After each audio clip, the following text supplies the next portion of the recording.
ദൈവനാമത്തിന് മഹത്വമുണ്ടാകട്ടെ. എല്ലാ പ്രിയപ്പെട്ടവർക്കും ക്രിസ്തേശുവിനുള്ള സ്നേഹവന്ദനങ്ങളെ അറിയിക്കുന്നു.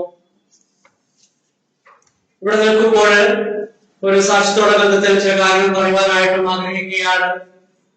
കഴിഞ്ഞ നാളുകൾ പ്രാർത്ഥിക്കുകയും ആഗ്രഹിക്കുകയും ചെയ്ത പ്രകാരം അരുണാചലിന്റെ പ്രദേശങ്ങളിലേക്ക് ഞങ്ങൾക്ക് പോകുവാനായിട്ട് ദൈവം സഹായിച്ചു. അവിടെ പോയപ്പോൾ വളരെ ഹൃദ്യമായ അനുഭവങ്ങളെ ലഭിക്കാനായിട്ട് ദൈവം നമ്മെ സഹായിച്ചു. അവിടെ ചെന്ന് അവിടെയുള്ള ദൈവമക്കളോട് സംസാരിച്ചപ്പോൾ അവർ കാണിച്ച സ്നേഹവും കരുതലും അതെത്രയോ ഹൃദ്യമായിരുന്നു എന്ന് ഓർക്കുമ്പോൾ ദൈവത്തിനോട് നന്ദി പറയുന്നു. തീർച്ചയായും അവർ കാണിച്ച സ്നേഹത്തിന് പിന്നിൽ ദൈവസ്നേഹമാണ്. എങ്കിലും അവരെ അതിനെ പ്രേരിപ്പിച്ച ഒരു വ്യക്തിത്വം ഉണ്ടായിരുന്നു. അത് പ്രിയ സംഭവങ്ങളായിരുന്നു. ഞങ്ങൾ ആരോടൊക്കെ സംസാരിച്ചോ, ആരോടൊക്കെ ഇടപെട്ടോ, അവർക്ക് പ്രിയദാസനെ കുറിച്ച് ഒരു 100,000 കാര്യങ്ങൾ പറയുവാനുണ്ടായിരുന്നു. എബ്രായ ലേഖനത്തിൽ നാം വായിക്കുന്നത് പോലെ, നിങ്ങളോട് ദൈവവചനം പ്രസംഗിച്ച് നിങ്ങളെ നടത്തിയവരെ ഓർത്തുകൊള്ളുവിൻ, അവരുടെ ജീവാവസാനം ഓർത്ത് അവരുടെ വിശ്വാസം അനുകരിക്കുവിൻ. പ്രിയപ്പെട്ടവരെ, അപ്രകാരമുള്ള ഒരു നല്ല സാക്ഷ്യത്തെ നിങ്ങൾക്ക് കാണുവാൻ, അറിയുവാൻ, രുചിച്ചറിയുവാനായിട്ട് ഇടയായിട്ട് തീർന്നു. അവിടെയുള്ള ദൈവജനത്തോട് പ്രിയാങ്ങൾ എപ്രകാരമാണ് പ്രവർത്തിച്ചിരുന്നത്, അവരുടെ എപ്രകാരമാണ് അവരെ ദൈവവചനത്തിൽ നടത്തിയത് ഓർത്തപ്പോൾ ഞങ്ങൾക്ക് വളരെ അഭിമാനവും സന്തോഷവും ഉണ്ടാകുവാനായിട്ട് ഇടയായിട്ട് തീർന്നു. കർത്താവിന് വേണ്ടി അധ്വാനിക്കുന്ന എരിവുള്ള ഒരു ജനത്തെ അവിടെ കാണുവാനായിട്ട് സാധിച്ചു. അതിനൊക്കെ പിന്നിൽ പ്രിയ അങ്ങയുടെ അധ്വാനമാണ്. അതൊരിക്കലും അധ്വാനം ഒരിക്കലും നശിച്ചു പോയില്ല, അല്ലെങ്കിൽ വേസ്റ്റ് ആയിട്ട് പോയില്ല എന്ന് കണ്ടപ്പോൾ ദൈവത്തെ സ്തുതിക്കുവാനായിട്ട് ഇടയായിട്ട് തീർന്നു. മാത്രമല്ല, താൻ പഴികഴിപ്പിച്ച ആ മനോഹരമായ ആലയം കാണുവാൻ, അവിടെ ഇരുന്ന് ദൈവത്തെ സ്തുതിക്കുവാനായിട്ട്, അവിടെയുള്ള ദൈവജനത്തോട് കൂടെ ഇരുന്ന് സ്തുതിക്കുവാനായിട്ടൊക്കെയും ഞങ്ങൾക്ക് ഭാഗ്യമുണ്ടായി.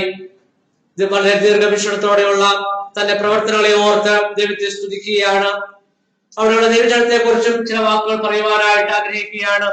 ഞങ്ങൾ ഓരോരുത്തരോട് സംസാരിച്ചപ്പോൾ നിങ്ങൾ എങ്ങനെയാണ് കടന്നു വന്നതെന്ന് ചോദിക്കുമ്പോൾ 1 മണിക്കൂറും 2 മണിക്കൂറും കാൽനടയായി യാത്ര ചെയ്ത് ഇവിടുത്തെ പോലെയുള്ള നിരപ്പായ സ്ഥലമല്ല, ആ കുന്നിൻ മുകളിൽ ഇറങ്ങുകയും കയറുകയും ചെയ്തുകൊണ്ട് ദീർഘമായ മണിക്കൂറുകൾ നടന്നുകൊണ്ട് ദൈവത്തെ സ്തുതിക്കുവാൻ, ദൈവവചനം കേൾക്കുവാനായി കടന്നു വന്ന അനേകരെ ഞങ്ങൾക്ക് കാണുവാനായിട്ട് ഇടയായിട്ട് തീർന്നു. ആ നിലയിൽ നാമുമായി അവരെ കമ്പയർ ചെയ്യുമ്പോൾ ദൈവസന്നിധിയിൽ നാം എത്രയോ കുറവുള്ളവരാണ് എന്ന് ഓർക്കുവാനായിട്ട് ഇടയായിട്ട് തീർന്നു. പ്രിയപ്പെട്ടവരെ, എല്ലാവിധ സൗകര്യങ്ങളും നമുക്ക് ലഭ്യമാണ്. അതേ സൂമിൽ പോലും നമ്മുടെ വിരൽത്തുമ്പിൽ ലഭിക്കുമ്പോൾ നാം എത്രയോ ഉപേക്ഷയായിട്ടാണ് അതൊക്കെയും അതിനെയൊക്കെ നാം സമീപിക്കുന്നത് എന്ന് ഓർക്കുമ്പോൾ നാം ദൈവസന്നിധിയിൽ എത്രയോ കുറവുള്ളവരാണ്. ആ നിലയിൽ അവർ വളരെ ഏറ്റവും ദൈവത്തോടുള്ള ബന്ധത്തിൽ ഭാഗ്യമേറിയ ജനമായിട്ട് ഇരിക്കുന്നത് കാണുമ്പോൾ ദൈവത്തെ സ്തുതിക്കുന്നു, സ്തോത്രം ചെയ്യുന്നു. നാം ഇന്ന് കാണിക്കുന്ന ഉപേക്ഷകൾക്ക് പിന്നിൽ ഒരു നാൾ ദൈവത്തിന്റെ മുമ്പിൽ നാം കണക്ക് ചോദിക്കേണ്ടതായിട്ട് വരും. മറന്നു പോകരുത്. ദൈവം ഒരിക്കൽ നമ്മോട് ചോദിക്കും. പ്രിയപ്പെട്ടവരെ, വരുന്ന നാളുകളിൽ കർത്താവിന് വേണ്ടി അധ്വാനിക്കുവാൻ, അവന് സമയം കൊടുക്കുവാൻ നമുക്കിടയായിട്ട് തീരണം. നമ്മുടെ പരിമിതമായ ചെറിയ ചെറിയ കാര്യങ്ങൾ മാറ്റി വെച്ചുകൊണ്ട് അവനെ സ്നേഹിക്കുവാൻ, വചനം പഠിക്കുവാൻ നമുക്കിടയായിട്ട് തീരട്ടെ. അവിടെയുള്ള ദൈവജനത്തെ ഓർത്ത് ദൈവത്തെ സ്തുതിക്കുന്നു, പ്രിയദാസനെ ഓർത്ത് സ്തുതിക്കുന്നു. ഞങ്ങൾക്ക് വളരെ ആരോഗ്യമുള്ളവരായിരുന്നു. വളരെ ചെങ്കത്തായ താഴ്വാരങ്ങൾ കൂടി നടക്കുവാൻ പലപ്പോഴും ബുദ്ധിമുട്ടി. എങ്കിലും പ്രിയപ്പെട്ടവരെ, ആ ദാസൻ തന്റെ ശാരീരികമായ അവശതകൾ മാറ്റിവെച്ചുകൊണ്ട് ആ ചെങ്കത്തായ ഇറക്കങ്ങളും കയറ്റങ്ങളും എത്ര വട്ടം കയറി ഇറങ്ങി എന്ന് ഓർക്കുമ്പോൾ, തനിക്ക് എങ്ങനെ കഴിഞ്ഞു എന്ന് ഓർക്കുമ്പോൾ അതിന് പ്രിയദാസനം നമ്മളോട് പറയുവാനൊന്നേ ഉള്ളൂ. കർത്താവ് പ്രിയദാസനോട് കാണിച്ച സ്നേഹം, ദൈവത്തോടുള്ള പ്രിയദാസന്റെ സ്നേഹം, ദൈവജനത്തെ കുറിച്ച് തന്റെ എരിവ്. പ്രിയപ്പെട്ടവരെ, ആ ഒരു മനോഭാവം, ആ ഒരു മാതൃക നമുക്കും പിൻപറ്റുവാനായിട്ട് ഇടയായിട്ട് തീരണം. നമ്മയൊക്കെയും ദൈവം തിരഞ്ഞെടുത്ത് ഓരോ പ്രദേശത്ത് ആക്കി വെച്ചതിന് പിന്നിൽ കർത്താവിന് വലിയ ഉദ്ദേശമുണ്ട്. ആ നിലയിൽ ചില കാര്യങ്ങൾ പറഞ്ഞുകൊണ്ട് എന്റെ എളിയ ചിന്തയെ മുൻപോട്ട് കൊണ്ടുപോകുവാനായിട്ട് ആഗ്രഹിക്കുകയാണ്. നമുക്ക് വളരെ സുപരിചിതമായ ഒരു വാക്യം വായിക്കാനായിട്ട് ആഗ്രഹിക്കുന്നു. യോഹന്നാന്റെ സുവിശേഷം 2-ാം അധ്യായം അതിലെ 1-ാമത്തെ വാക്യം. നമുക്ക് വളരെ സുപരിചിതമായ ഒരു വിവാഹ വീടാണ്. ആ വിവാഹ വീട്ടിലേക്ക് ഒരിക്കൽ കൂടി ശ്രദ്ധയെ ഒന്ന് ക്ഷണിപ്പാനായിട്ട് ആഗ്രഹിക്കുകയാണ്. പല നിലകളിൽ, പല സന്ദർഭങ്ങളിൽ, പല രീതികളിൽ നാം ഈ കഥയൊക്കെയും ധ്യാനിക്കുകയും ചിന്തിക്കുകയും കേൾക്കുകയും ചെയ്തിട്ടുള്ളതാണ്. എന്നിരുന്നാലും എന്നെ ചിന്തിപ്പിച്ച ചില കാര്യങ്ങൾ പറഞ്ഞുകൊണ്ട് മുൻപോട്ട് പോകുവാനായിട്ട് ആഗ്രഹിക്കുന്നു. യോഹന്നാന്റെ സുവിശേഷം 2-ാം അധ്യായം അതിന്റെ 1-ാമത്തെ വാക്യം.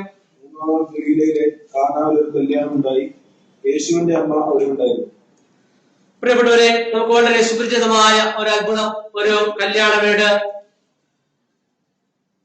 കർത്താവിന്റെ ജീവിതത്തിലെ അത്ഭുതങ്ങളുടെ ആരംഭമായി ഈ കാനാവിലെ കല്യാണത്തെ നമുക്ക് മുൻപിൽ വെക്കുകയാണ്. നാം ഈ കഥ സൂക്ഷ്മമായി പരിശോധിക്കുമ്പോൾ 4 വ്യത്യസ്ത രീതിയിലുള്ള ആൾക്കാരെ നമുക്കവിടെ പരിചയപ്പെടുവാനായിട്ട് സാധിക്കുന്നു. 1 മറിയയെ പോലെയുള്ളവർ, 2 ശുശ്രൂഷക്കാരെ പോലെയുള്ളവർ, 3 വിരുന്നുവാഴിയെ പോലെയുള്ളവർ, 4 മണവാളനെ പോലെയുള്ളവർ. പ്രിയപ്പെട്ടവരെ, അവരുടെയും ജീവിതത്തിലോട്ട് ഒന്ന് കടന്നു ചെന്ന്, അല്ലെങ്കിൽ അവരെ ദൈവം എപ്രകാരമാണ് ഉപയോഗിച്ചത് എന്ന് കണ്ടുകൊണ്ട് മുൻപോട്ട് കൊണ്ടുപോകുവാനായിട്ട് ആഗ്രഹിക്കുകയാണ്. ഇവിടെ ഒരു വിവാഹ വീട്ടിൽ ഒരു കുറവ് വരികയാണ്.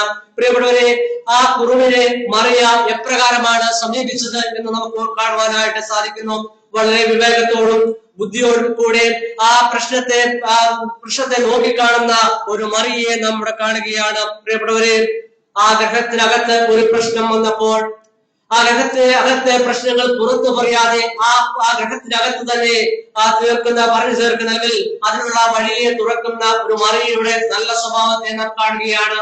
പ്രിയപ്പെട്ടവരെ, മറിയയ്ക്കറിയാമായിരുന്നു ഈ ഗ്രഹത്തിനകത്തെ പ്രശ്നങ്ങൾ പരിഹരിക്കപ്പെടുവാൻ അതേ ശക്തനായ ഒരുത്തൻ, കരുത്തനായ ഒരുത്തൻ ഈ ഗ്രഹത്തിനകത്ത് വന്നിട്ടുണ്ട്. ആ ആശ്രയവും ധൈര്യവുമായിരുന്നു മറിയയ്ക്ക് പിന്നിൽ.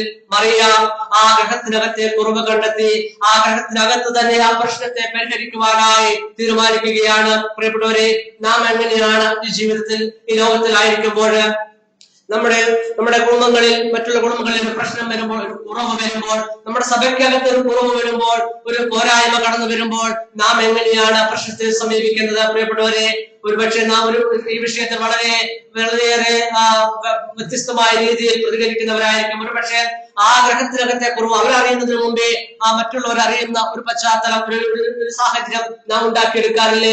നമ്മുടെ സഭയ്ക്കകത്തെ ചില പ്രശ്നങ്ങൾ സഭയിലെ എല്ലാവരും അറിയുന്നതിന് മുന്നേ മറ്റു സഭകൾ അറിയപ്പെടുന്ന നിലയിൽ നമ്മുടെ സ്വഭാവങ്ങൾ അപ്രകാരം നാം ചിന്തിച്ചിട്ടില്ലേ? പ്രിയപ്പെട്ടവരെ, ഇവിടെ ഇതാ മറിയ ഗ്രഹത്തിനകത്ത് ഒരു പ്രശ്നങ്ങൾ കണ്ടപ്പോൾ ആ പ്രശ്നത്തെ ഗ്രഹത്തിനകത്ത് വെച്ച് തന്നെ തീർക്കുന്ന ഒരു നല്ല മനോഭാവം, നല്ലൊരു സ്വഭാവം മറിയയിൽ നാം കാണുകയാണ്.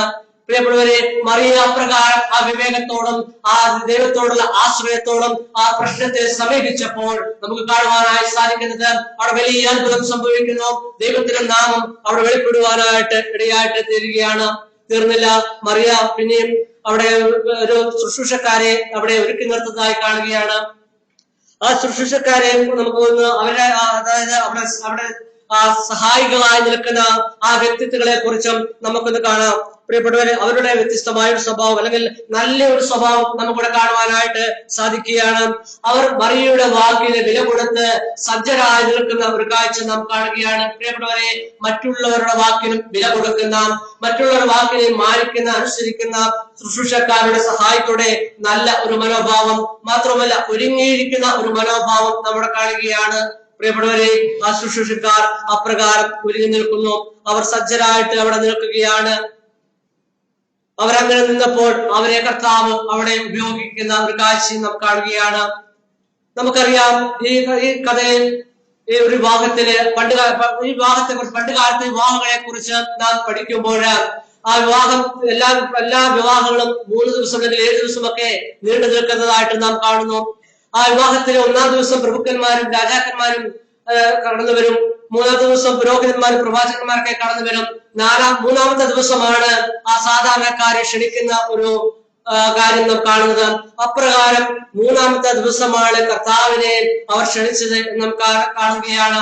സാധാരണക്കാരുടെ കൂട്ടത്തിൽ ഗണത്തിൽ കർത്താവിനെ ഉൾപ്പെടുത്തുന്ന ഒരു ചിത്രവും നമുക്ക് കാണുവാനായി സാധിക്കുന്നു. കർത്താവിന്റെ ആ ഒരു സൗമ്യതയെ വെളിപ്പെടുത്തുന്ന ഒരു സന്ദർഭവും നമുക്ക് ഇതിൽ കൂടെ കാണുവാനായിട്ട് സാധിക്കുന്നു. പ്രിയപ്പെട്ടവരെ, സാധാരണക്കാരുടെ കൂട്ടത്തിൽ കർത്താവിനെ പെടുത്തിയപ്പോൾ അസാധാരണമായ കാര്യങ്ങൾ ആ ഗ്രഹത്തിനകത്ത് സംഭവിക്കുന്നതായിട്ട് കാണും. അതിനൊക്കെയും ദൈവത്തിന് സാധ്യമായത് കർത്താവിനെ പ്രവർത്തിക്കുവാൻ അവിടെ ഒരു ഇടം ലഭിച്ചു എന്നുള്ളതാണ്. മറിയ ഒരു ഇടം നൽകുകയാണ്, ശുശ്രൂഷക്കാർ ഒരു ഇടം നൽകുകയാണ്.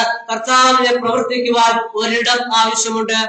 നമുക്ക് അപ്രകാരം കർത്താവിനെ പ്രവർത്തിക്കുവാൻ ഒരിടം നൽകുവാൻ സാധിക്കുമോ? കർത്താവിന് ഒരിടം നൽകിയാൽ അതേ കർത്താവിന്റെ പദ്ധതി അവിടെ രൂപാന്തരപ്പെടുവാൻ, കർത്താവിന്റെ ആഗ്രഹം സഫലീകരിക്കാനായിട്ട് ഇടയായിട്ട് തീരും. ഇവിടുത്തെ മറിയയും ശുശ്രൂഷക്കാരും അതെ അവരൊരു ഇടം നൽകുന്നതായിട്ട് കാണുകയാണ്. പ്രിയപ്പെട്ടവരെ, വരുന്ന നാളുകളിൽ ഒരിടം നൽകുവാനായിട്ട് കർത്താവിന് പ്രവർത്തിക്കുവാൻ ഒരിടം നൽകുന്നവരായിട്ട് നാം തീരണം. അതിനൊക്കെ പിന്നീട് എന്ത് സംഭവിക്കും? കർത്താവിന്റെ നാമം ഏറ്റവും മഹത്വപ്പെടുവാനായിട്ട് ഇടയായിട്ട് തീരും. ഇവർ പ്രകാരം ചെയ്തപ്പോൾ കർത്താവിന്റെ നാമമാണ് അവിടെ മഹത്വപ്പെടുവാനായിട്ട് ഇടയായിട്ട് തീർന്നത്. പിന്നെയും നാം മുൻപോട്ട് സഞ്ചരിക്കുമ്പോൾ ആ വിരുന്നുവാഴിയെ കുറിച്ച് നാം ചിന്തിക്കുമ്പോൾ, ആ വിരുന്നുവാഴിയെ കുറിച്ച് പഠിക്കുമ്പോൾ, അന്നത്തെ കാലത്തെ വിരുന്നുകൾ നിയന്ത്രിച്ചിരുന്നത് ആ വിരുന്നുവാഴിയായിരുന്നു എന്ന് നമുക്ക് കാണുവാനായിട്ട് സാധിക്കും. എങ്കിലും അവിടെ വീഞ്ഞ് തീർന്ന കാര്യം ആ വിരുന്നുവാഴി അറിഞ്ഞില്ല എന്ന് നാം കാണുകയാണ്. അവിടുത്തെ ആ കുറവ് കണ്ടെത്തിയത് മറിയയായിരുന്നു. ഒരുപക്ഷെ എങ്ങനെയായിരിക്കാം മറിയയ്ക്ക് ഈ കുറവ് കണ്ടെത്തുവാനായിട്ട് സാധിച്ചത്? എന്റെ ചിന്തയിൽ പ്രകാരം ചിന്തിക്കുകയാണ്. ഒരുപക്ഷെ മറിയ ആ വിവാഹ ആലോചന വന്നപ്പോൾ തന്നെ, അല്ലെങ്കിൽ വിവാഹം നടക്കുന്ന ഭവനത്തെ ഓർത്ത് കരയുകയും പ്രാർത്ഥിക്കുകയും ചെയ്ത ഒരു വ്യക്തിയായിരുന്നു. മാത്രമല്ല, ആ ഭവനത്തിനകത്തെ എന്ത് കുറവുണ്ട്, അല്ലെങ്കിൽ അവിടുത്തെ എന്തൊക്കെ കാര്യങ്ങൾ ഉണ്ട്, തീർന്നു എന്നൊക്കെ നോക്കിക്കൊണ്ട് നടക്കുന്ന ഒരു മറിയയുടെ സ്വഭാവമായിരിക്കും അതിന് പിന്നിൽ ഒരുപക്ഷെ ആ കുറവ് അവിടെ കണ്ടെത്തുവാനായി അവളെ പ്രേരിപ്പിച്ച, അവളെ ഇടയാക്കിയത്. ഇവിടുത്തെ വിരുന്നുവാഴി ആ പ്രശ്നങ്ങളെ ഒന്നും അറിയുന്നില്ല. നാം 10-ാമത്തെ വാക്യത്തിൽ വായിക്കുന്നത്, 9-ാമത്തെ വാക്യത്തിൽ, അത് എവിടെ നിന്ന് എന്ന് വെള്ളം കോരിയ ശുശ്രൂഷക്കാരല്ലാതെ വിരുന്നുവാഴി അറിഞ്ഞില്ല. പ്രിയപ്പെട്ടവരെ, വിരുന്നുവാഴി അവിടെ ഒന്നും അറിയാതെ നിൽക്കുമ്പോൾ തന്നെ അവിടെ ഒരു പ്രശ്നത്തിന് പരിഹാരം വരുത്തുകയാണ്. ഈ വിരുന്നുവാഴിയെ കുറിച്ച് ചിന്തിക്കുക, കർത്താവും വിരുന്നുവാഴിയും തമ്മിലുള്ള ഒരു ചിത്രവും എന്റെ മനസ്സിലേക്ക് കടന്നു വരികയാണ്. കർത്താവിന്റെ ഒരു നല്ല ഒരു ചിന്ത, കർത്താവിന്റെ ഒരു എളിമ, അല്ലെങ്കിൽ ഒരു മാതൃക നമുക്ക് കാണുവാനായിട്ട് സാധിക്കുന്നത്, കർത്താവ് അവിടെ ആ അത്ഭുതം ചെയ്തതിനു ശേഷം ആ തിരശ്ശീലയ്ക്ക് പിന്നിലേക്ക് ഒന്ന് ഒതുങ്ങി നിൽക്കുന്ന ഒരു കാഴ്ച നമുക്ക് കാണുവാനായിട്ട്, അല്ലെങ്കിൽ മനസ്സിലാക്കുവാനായിട്ട് സാധിക്കും. അവളത് രേഖപ്പെടുത്തിയിട്ടില്ല എങ്കിലും ആ വിരുന്നുവാഴിയാണല്ലോ ആ വിരുന്ന് നിയന്ത്രിക്കുന്നത്. ആ വിരുന്നുവാഴിക്ക് അതിന്റെ എല്ലാ ഉത്തരവാദിത്വം നൽകി ആ തിരശ്ശീലയ്ക്ക് പിന്നിലേക്ക് മറയുന്ന ഒരു കാഴ്ച നാം കാണുകയാണ്. അതായത് കർത്താവ് അതിൽ കൂടി നമുക്ക് നൽകുന്ന ഒരു ആത്മീകമായ ചിത്രം എന്നത്, ശുശ്രൂഷ എന്നത് ഓവർടേക്കിംഗ് അല്ല, ഒരാളെ മറികടക്കുന്നതല്ല എന്നുള്ളതാണ് കർത്താവ് അതിൽ കൂടി നമ്മളിൽ ആത്മീകമായ ഒരു സത്യം, സാരാംശം നമ്മെ പഠിപ്പിക്കുന്നത്. പ്രിയപ്പെട്ടവരെ, കർത്താവ് അങ്ങനെ മാറി നിൽക്കുമ്പോൾ ആ കർത്താവിന്റെ മഹത്വം മറ്റുള്ളവരെ ഉയർത്തുന്നതായിട്ട് നാം കാണുകയാണ്. അത്ഭുതം സംഭവിച്ചപ്പോൾ കർത്താവിന്റെ നാമം നിന്നല്ലോ മറ്റുള്ളവരത് പറയുകയും കർത്താവിന്റെ നാമം മഹത്വപ്പെടുത്തുകയും ചെയ്യുകയാണ്. നാം എന്തെങ്കിലും ഒരു നന്മ ചെയ്യുമ്പോൾ അത് നാം പ്രസിദ്ധമാക്കാതെ മറ്റുള്ളവർ അത് പ്രസിദ്ധമാക്കുമ്പോൾ ആണ് അതിന്റെ മഹത്വം ഏറ്റവും ഉന്നതിയിലേക്ക് വരുന്നത് എന്നൊക്കെ നാം കാണുകയാണ്. പ്രിയപ്പെട്ടവരെ, ഇവിടെ കർത്താവ് ആ തിരശ്ശീലയ്ക്ക് പിന്നിലേക്ക് മാറുന്നു. അവിടെ നല്ലൊരു ആത്മീകമായ ചിത്രം, അല്ലെങ്കിൽ ഒരു താഴ്മയുടെ മനോഭാവം കർത്താവ് നമ്മെ പഠിപ്പിക്കുകയാണ്. നാം ഈ ഭൂമിയിലായിരിക്കുമ്പോൾ ഇതൊക്കെയും മാതൃക പിൻപറ്റുന്നവരായിട്ട് തീരുവാനായിട്ട് ദൈവം നമ്മെ സഹായിക്കട്ടെ. പിന്നെ മുൻപോട്ട് സഞ്ചരിക്കുമ്പോൾ ആ മണവാളനെ ഒന്ന് പഠിക്കുമ്പോൾ ആ മണവാളൻ അവിടുത്തെ കുറവ് അറിഞ്ഞിരുന്നു. നമുക്ക് മണവാളനോട് ചില ചോദ്യങ്ങൾ ചോദിക്കാം.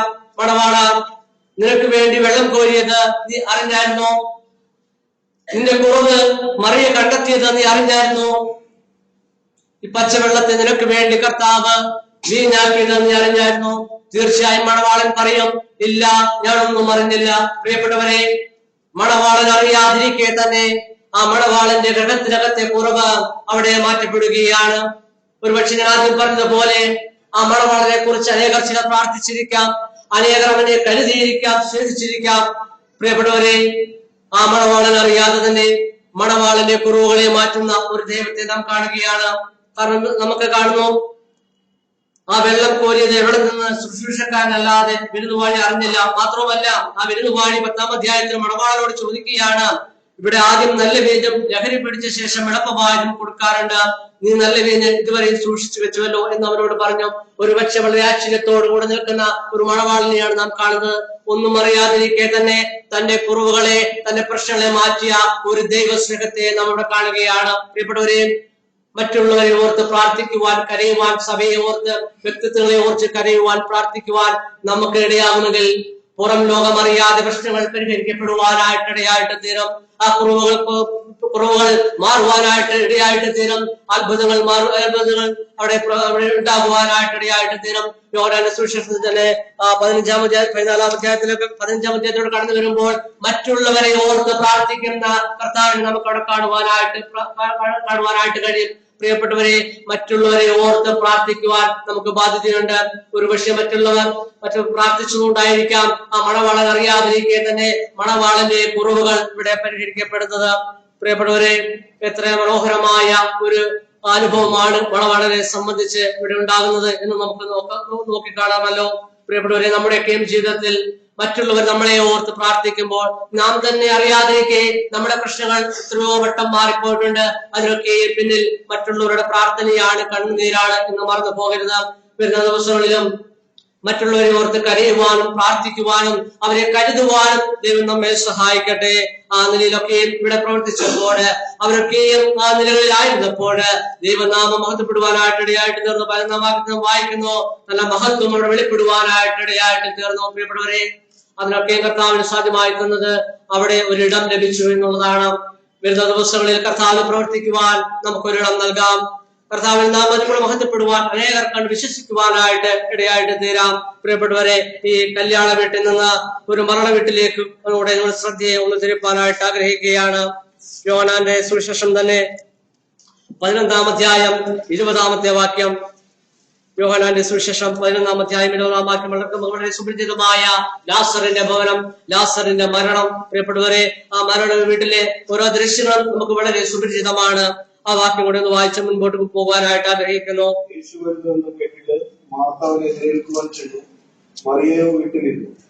ആ ബെഥാനിയിലെ ലാസറിന്റെ ഭവനത്തിൽ യേശു കടന്നു വരികയാണ്. എന്നാൽ യേശുവിനെ കണ്ടപ്പോൾ മാർത്ത ആ ഓടിച്ചെല്ലുന്ന ഒരു കാഴ്ച നാം കാണുകയാണ്. എന്നാൽ മറിയയെ നാം നോക്കുമ്പോൾ മറിയ ആ ഭവനത്തിനകത്ത്, ആ ഗൃഹത്തിനകത്ത് തന്നെ ഇരിക്കുന്ന ഒരു കാഴ്ചയും നാം കാണുകയാണ്. മറിയ വരാതെ കർത്താവ് ആ മറിയയെ കാത്ത് ആ പട്ടണത്തിന് പുറത്ത് നിൽക്കുന്ന, അല്ലെങ്കിൽ ആ പ്രവേശന കവാടത്തിന് അരികെ നിൽക്കുന്ന ഒരു കാഴ്ച നാം കാണുകയാണ്. എന്തുകൊണ്ടായിരിക്കാം മറിയ ഇപ്രകാരം ഇവിടെ പ്രവർത്തിച്ചത്? മാനുഷികമായ ചിന്തയിൽ മറിയയ്ക്ക് പറയുവാൻ ഒരുപാട് പരാതികളുണ്ട്, ഒരുപാട് പരിഭവങ്ങളുണ്ട്. പ്രിയപ്പെട്ടവരെ, മറിയ ഇപ്രകാരം ചിന്തിച്ചിരിക്കാം, ഞാൻ കർത്താവിനോട് കൂടെ നടന്നവളാണ്, കർത്താവിനെ ഞാൻ സ്നേഹിച്ചവളാണ്, അവന്റെ കാൽക്കീഴിൽ ഇരുന്ന് വചനം പഠിച്ചവളാണ്. എന്റെ സഹോദരി മാർത്ത പല കാര്യങ്ങളിൽ ഏർപ്പെട്ടപ്പോഴും ഞാൻ അതിലൊന്നും നിൽക്കാതെ കർത്താവിനായി സമയം ചെലവഴിച്ചവളാണ്. എന്നിട്ടും എനിക്കെന്തേ, എന്റെ ഭവനത്തിൽ എന്തേ ഇങ്ങനെ ഒരു പ്രശ്നം വന്നു? മാത്രമല്ല, പിന്നെയും മറിയയ്ക്ക് പറയുവാൻ പരിഭവമുണ്ട്. എന്റെ ഭവനത്തിനകത്ത് എന്റെ സഹോദരൻ മരിച്ചിട്ട് 4 ദിവസമായി, എന്നിട്ടും എന്തേ കർത്താവ് എന്റെ ഭവനത്തിനകത്തേക്ക് ഇതുവരെയും കടന്നു വന്നില്ല? പ്രിയപ്പെട്ടവരെ, നമ്മുടെയും ജീവിതത്തിൽ ചില പ്രയാസങ്ങൾ, പ്രതിസന്ധികൾ, ദുഃഖങ്ങൾ, ഭാരങ്ങൾ, നിരാശകൾ കടന്നു വരുമ്പോൾ നാം പലപ്പോഴും കർത്താവിനോട് ചോദിച്ചിട്ടില്ലേ, കർത്താവെ, ഞാൻ നിന്നെ ആഴമായി സ്നേഹിച്ചു, ഞാൻ ആരാധിച്ചു, ഞാൻ നിന്നോട് കൂടെ നടന്നു, എന്നിട്ട് എനിക്ക് എന്തേ ഇങ്ങനെ ഭവിച്ചു? അതേ ചോദ്യം തന്നെ, അല്ലെങ്കിൽ അതേ പരാതി തന്നെയാണ് മറിയയുടെ ഉള്ളിലും ഉണ്ടായിരുന്നത്. എന്നാൽ പ്രിയപ്പെട്ടവരെ, മറിയ തന്റെ പരാതികളും പരിഭവങ്ങളും തന്നെ എല്ലാം മാറ്റിവെച്ചുകൊണ്ട് ഗ്രഹത്തിനകത്ത് നിന്ന് എഴുന്നേൽക്കാൻ റെഡിയായപ്പോൾ നാം പിന്നീട് കാണുന്നത് ലാസറിന്റെ കല്ലറക്കൽ കണ്ണുനീർ വാർത്ത ഒരു കർത്താവിനെയാണ്, ലാസറിനെ ഉറപ്പിച്ച ഒരു കർത്താവിനെയാണ്. എന്റെ പ്രിയപ്പെട്ടവരെ, കർത്താവിനെ നമ്മുടെ പരാതികളും, നമ്മുടെ സങ്കടം, നമ്മുടെ ആകുലതകളും, നമ്മുടെ പരിഭവങ്ങളൊക്കെ ഒന്ന് മാറ്റിവെച്ച് കർത്താവിന്റെ അടുക്കലേക്ക് വരുവാൻ നാം റെഡിയാവുമെങ്കിൽ കർത്താവിന് പ്രവർത്തിക്കുവാനായിട്ട് സാധിക്കും. ഇതാ ഇവിടെ മറിയ കർത്താവ് പ്രവർത്തിക്കുവാൻ വേണ്ടി ഒരിടം നൽകുകയാണ്. നാം ആദ്യം കണ്ടു, ഒരിടം നൽകാതിരുന്നപ്പോൾ കർത്താവ് പ്രവർത്തിക്കാതെ പട്ടണത്തിന്റെ പുറത്ത് തന്നെ നിൽക്കുന്ന ഒരു കാഴ്ച. എന്നാൽ കർത്താവിന് പ്രവർത്തിക്കുവാനായി മറിയ ഒരിടം നൽകിയപ്പോൾ, അവിടെ നിന്ന് മറിയ എഴുന്നേൽക്കാൻ റെഡിയായപ്പോൾ നാം അത്ഭുതത്തെ അവിടെ കാണുകയാണ്. പ്രിയപ്പെട്ടവരെ, അതിന് അവസാനം നാം കാണുന്നത് അത് കർത്താവിന്റെ നാമം അവിടെ മഹത്വപ്പെട്ടു. അനേകർ അത് കണ്ട് വിശ്വസിച്ചു. പ്രിയപ്പെട്ടവരെ, മാത്രമല്ല മറിയയും മാർത്തയും കുറിച്ച് നാം പഠിക്കുമ്പോൾ അവിടെ നാം കാണുന്നത് ഒരേ സ്വരത്തോടെ ഒരേ ആത്മാഭാരത്തോടു കൂടി അവരുടെ ആവശ്യമുള്ള കർത്താവിന് മുന്നിൽ അറിയിക്കുന്നതായിട്ട് നാം കാണുകയാണ്. പ്രിയപ്പെട്ടവരെ, എത്ര മനോഹരമായ ചിത്രം! നമുക്ക് പ്രകാരം ദൈവസ്ഥാനത്തിലേക്ക് കടന്നു വരുവാൻ കഴിയുമോ? ചില വിഷയങ്ങളെ ഓർത്ത് ഒരേ മനസ്സോടു കൂടി ഒരേ ഹൃദയത്തോടു കൂടി കരയുവാൻ, ഒരേ സ്വരത്തോടു കൂടി പ്രാർത്ഥിക്കുവാൻ നമുക്കിടയാകുമെങ്കിൽ അതേ പ്രിയപ്പെട്ടവരെ, കർത്താവിന്റെ നാമം മഹത്വപ്പെടുവാനായിട്ടിടയായിട്ട് തീരും. അവന്റെ നാമം വെളിപ്പെടുവാനായിട്ടിടയായിട്ട് തീരും. ഇവിടെ മാർത്തയും മറിയയും ഒരേ സ്വരത്തോടു കൂടി കർത്താവിന് മുൻപിൽ കടന്നു വന്നപ്പോൾ ഒരേ കാര്യം പറയുകയാണ്. ഒരേ സ്വരത്തോടു കൂടി അവർ നിൽക്കുകയാണ്. അപ്രകാരം ഒരു ഒത്തൊരുമയോടെ കടന്നു വന്നപ്പോൾ അവിടെ അത്ഭുതം സംഭവിക്കുകയാണ്. പ്രിയപ്പെട്ടവരെ, വരുന്ന നാളുകളിൽ ഇപ്രകാരം നമുക്കായിരിക്കാനായിട്ട് സാധിക്കുമോ? ഒരു മനസ്സോടുകൂടി, ഒരേ ആത്മാവോടുകൂടി, ഒരേ സ്വരത്തോടു കൂടി ആവശ്യഭാരവുമായി അവന്റെ സന്നിധിയിലേക്ക് കടന്നു വരുവാൻ, അനേകരെ ഓർത്ത് പ്രാർത്ഥിക്കുവാൻ നമുക്കിടയാകുമെങ്കിൽ കർത്താവിന്റെ നാമം അവിടെ മഹത്വപ്പെടുവാനായിട്ട് ഇടയായിട്ട് തീരും. അവന്റെ നാമം അവിടെ ഏറ്റവും ഉയരുവാനായിട്ട് ഇടയായിട്ട് തീരും. അതിന് നാം എന്ത് ചെയ്യണം? അതേ പ്രിയപ്പെട്ടവരെ, മറിയെ പോലെ ഇവിടെ ഒരു ഇടം നൽകുവാനായിട്ട് ഇടയായിട്ട് തീരണം. അവന് പ്രവർത്തിക്കുവാൻ ഒരിടം നൽകുവാനായിട്ട് നമുക്കിടയായിട്ട് തീരണം. പ്രിയപ്പെട്ടവരെ, അപ്രകാരം ഈ ഭൂമിയിൽ നാം ആയിരിക്കുമ്പോൾ ദൈവത്തിന്റെ നാമം നമ്മളിൽ കൂടി മഹത്വപ്പെടുവാനായിട്ട് അവൻ ആഗ്രഹിക്കുകയാണ്. അതിനാണ് നമ്മെ ഓരോരുത്തരെയും അവൻ തിരഞ്ഞെടുത്താക്കി വെച്ചിരിക്കുന്നത്. നമ്മളിൽ കൂടി അവന്റെ പദ്ധതികൾ രൂപാന്തരപ്പെടുവാൻ, അവന്റെ ആ പ്രവൃത്തി വെളിപ്പെട്ടു വരുവാനായിട്ട് അവന് ഒരു പ്രദേശത്താക്കി വെച്ചിരിക്കുകയാണ്. അവന്റെ തെരഞ്ഞെടുപ്പിന്റെ ഉദ്ദേശം എന്നുള്ളതും അത് തന്നെയാണ്. അവന്റെ നാമം മഹത്വപ്പെടണം. പ്രിയപ്പെട്ടവരെ, ആ നിലയിൽ നമുക്ക് അവന്റെ പദ്ധതിക്ക് അകത്ത് നിൽക്കുന്ന മനുഷ്യനായിട്ട് നമുക്ക് മാറാം. നമുക്കറിയാം ശലോമോനെ കുറിച്ച്. ജ്ഞാനിയായ ഒരു മനുഷ്യൻ, അതേ ശേബാരാജ്ഞി പോലും ആ ജ്ഞാനത്തെ കാണുവാനായി കടന്നു വന്നു. അനേകർ നോക്കിക്കണ്ട ശലോമോൻ. പ്രിയപ്പെട്ടവരെ, ആ ദൈവത്തിന്റെ പദ്ധതിക്ക് അകത്ത് നിന്ന ശലോമോൻ, ദൈവം ആഗ്രഹിച്ച പ്രകാരം ആ മുൻപോട്ട് പോയ ശലോമോൻ. എന്നാൽ പിന്നീട് എന്ത് സംഭവിച്ചു? തന്റെ സ്വയചിന്തയാല്, തന്റെ സ്വയം മോഹങ്ങളാല് അവൻ വ്യതിചലിച്ചു പോയപ്പോൾ ആ പദ്ധതിക്ക് പുറത്തേക്ക് പോയ ശലോമോനെയാണ് നാം പിന്നീട് കാണുന്നത്. ദൈവനാമം പ്രദൂഷിക്കപ്പെടുവാനായിട്ട് ഇടയായിട്ട് തീർന്നു. പ്രിയപ്പെട്ടവരെ, അവന്റെ പദ്ധതിക്ക് അകത്ത് തന്നെ നിൽക്കുവാൻ നമുക്കിടയായിട്ട് തീരട്ടെ. നമ്മെ ദൈവം ആ പ്രകാരം തിരഞ്ഞെടുത്തത് നല്ല ഫലം കായ്ക്കുന്നവരായിട്ടാണ്.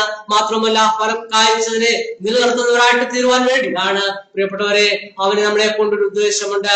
നമ്മളിൽ അവനൊരു പദ്ധതിയുണ്ട്. അവന്റെ പദ്ധതി പ്രകാരം നിർവഹിക്കപ്പെടണമെങ്കിൽ അവനൊരിടം നൽകുന്നവരായിട്ട് നമുക്ക് ജീവിക്കാം. പ്രിയപ്പെട്ടവരെ, നമ്മുടെ ആരോഗ്യം കണ്ടിട്ടോ, നമ്മുടെ സമ്പത്ത് കണ്ടിട്ടോ, നമ്മുടെ ആ വിദ്യാഭ്യാസം കണ്ടിട്ടുമല്ല അവൻ നമ്മെ തിരഞ്ഞെടുത്തത്. അത് ജ്ഞാനികളിൽ ജീവിക്കുവാൻ കർത്താവ് ഏറ്റവും പോഷത്വമായതിനെ തിരഞ്ഞെടുത്തു. ദൈവത്തിന്റെ തെരഞ്ഞെടുപ്പിന്റെ ഒരു പ്രത്യേകതയും കൂടെ പറഞ്ഞുകൊണ്ട് എന്റെ എളിയ ചിന്തയ്ക്ക് വിരാമം നൽകുവാനായിട്ട് ഞാൻ ആഗ്രഹിക്കുകയാണ്. നമുക്ക് വളരെ സുപരിചിതമായ ആ രൂത്തിന്റെ കുടുംബം.